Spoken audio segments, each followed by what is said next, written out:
That is one of the most intimidating things to hear before you speak, I tell you. But then you remind yourself that you aren't giving the speech. It's supposedly coming from a higher place. But part of what I enjoy about these series of different speakers that we have on a given topic is that you get to see many different aspects of the same concepts. And some of the speakers come at the Dharma with an appreciation and awe of the ethereal, intangible aspects, and others more with an appreciation of the tangible self-improvement advice. The Dharma, it can be read as poetry or as sort of the instruction manual for life. And there can be tension between these two ways. In my practice period class, a Sangha member protested that no matter how much I wanted things to be linear, that just wasn't the way that they saw them. And linear thinkers like myself would describe the ethereal interpretation as esoteric, and the ethereal group would describe the other group as concrete thinkers.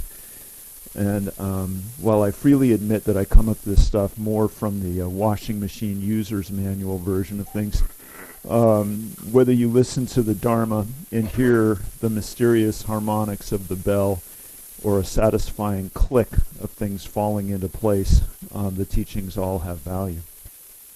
I did appreciate Desiree's talk last week, and especially this smaller part where she pointed out that it isn't only the great and famous people who have an impact on the world. I'm a bit of a history geek, and I especially like medieval history. And when you study medieval times, you learn about Longshanks or Maloris Scatorum, Robert de Bruce, and Tokugawa Ieyasu. But for every Edward I, the Hammer of the Scots, Robert the Bruce, and the Shogun who unified Japan, there were hundreds or thousands of unknown people who created the causes and conditions that allowed them to become famous and succeed. Never mind all the other causes and conditions like climate change, technological advancement, and calamities like the bubonic plague, which actually created the conditions that led to the establishment of the middle class in England and the abolition of serfdom. So the famous get their names in history books, but everyone and everything got us to where we are today. We've been talking about the paramitas: Dana Paramita, Shila Paramita, Kshanti Paramita, Virya Paramita, Jhana Paramita, and Prajna Paramita. We've been covering these Sunday Dharma talks for months. We learn them and we relearn them. We cover the different ways of seeing them, of feeling them, of being them. We've talked about how they interrelate and inter-are, and that in fact each and every one contains all the others. And then we leave the temple and we get into traffic. We meet unpleasant circumstances. We hear the news about an orange toddler that somehow we gave the job of most important man in the world. And what happens to all of this? How do we implement it? And I've read the user's manual. Now what do I do? So while you're here at the Zendo and you're new, you start by fumbling to find the right page in the chant book, and then rushing and trying to find the part of the chant because you've missed part of it while you were looking for the page. And then it's easier, and you find that you can chant the Heart Sutra, the Hymn to the Perfection of Wisdom, and the Enmei Juko Kannon-gyo from memory, without the book. And finally, you might find yourself chanting Kanze Onamu Butsuyo as you're on a long bicycle ride or a jog. Zen and Buddhism in general can come off as an extremely complex set of rules, lists, stories, fables, miracles, ancestors, temples to visit, chants to memorize, and sutras to learn. But at its heart, the basics are simple. And it is the basics that are the most important thing. We talked about giving our merit to Bodhidharma, our founder in China. And in his bloodstream sermon, he said, long ago, the great monk Goodstar was able to recite the entire canon, but he didn't escape the wheel because he didn't see his nature. If this was the case with Goodstar, than people nowadays who recite a few sutras or shastras and think it's the Dharma are fools. Unless you see your mind, reciting so much prose is useless.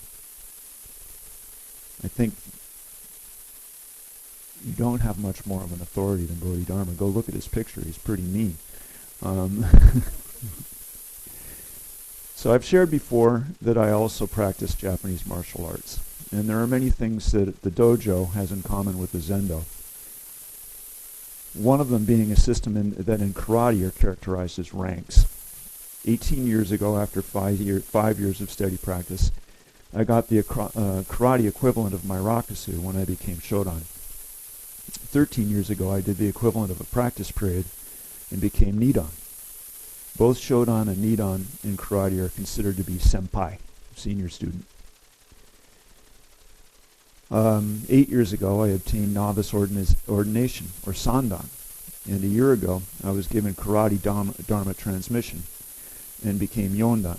Both sandan and yodan are sensei. And a yondan I can open my own dojo, literally a karate temple. In karate, we have kata. These are the forms we practice over and over and over and over and over and over and over. And these are our sutras, our chants. And just like Zen, some karate practitioners revel in learning as many katas as possible. Some people learn more than 100 katas and can perform all of them well, from memory. Hopefully these people remain to become senseis. The purpose of kata and the other exercises we do, however, is to thoroughly ingrain the basics of how to move your body in such a way as to deliver the maximum amount of kinetic energy through a 1 square inch area around your index and long finger knuckles or some other bony prominence in your body into the body of an opponent. You're also training your body to be able to reliably aim that energy at a soft spot on your opponent's anatomy. And to be able to do all of that without thinking about it or worrying about the fact that at that precise moment in time, your opponent is trying to do the exact same thing to you. So memorizing the kata, no matter how many you learn, is not the point. As the martial arts master Bruce Lee pointed out in a movie, and he was paraphrasing a Zen poem by Ryokan, it's like a finger pointing the way to the moon. Concentrate on the finger, and you miss all that heavenly glory. And I sometimes find surprisingly good explanations of Buddha Dharma in pop culture. Bruce Lee isn't the only example. A favorite movie of mine is The Last Samurai with Tom Cruise. And if you can get past the premise of the white patriarch intervening to save a foreign culture that he's fallen in love with, which is basically Dances with Wolves or Avatar Go to Japan, it's a very good historical epic. And in one scene in particular, Cruise's character, he plays a guy named Captain Algren, is trying to learn Japanese martial combat methods and is failing spectacularly. And Algren's captor and host, a guy named Nobutada, steps in and gives Algren advice. And please excuse my accent. I'm imitating the movie. I'm not making fun of Japanese people. He says, "Please for you, too many mind." And Algren replies, "Too many mind?" And Nobutada replies, "Hi, mind the sword, mind the people watching, mind the enemy. Too many mind, no mind." And in the movie, Algren goes on to learn to do things without overthinking them and to just do it. The Yogacara school of Buddhism developed the concept of the store consciousness, or alaya vijnana, as the deepest layer of the mind, which contains all the seeds of ourself. The mind consciousness acts as the gardener, watering the seeds of love, compassion, and mindfulness, and weeding out the sprouts of anger, fear, resentment, and hate. If we were working in AI and were trying to program a robot to act like a responsible human, we would need to program it with rules. And Isaac Asimov famously developed the laws of robotics in his series of books, I, Robot, and the Foundation series in the early 1950s. But if you were to program the robot with the precepts and the paramitas, it would be a pretty good start to get a decent human being out of it.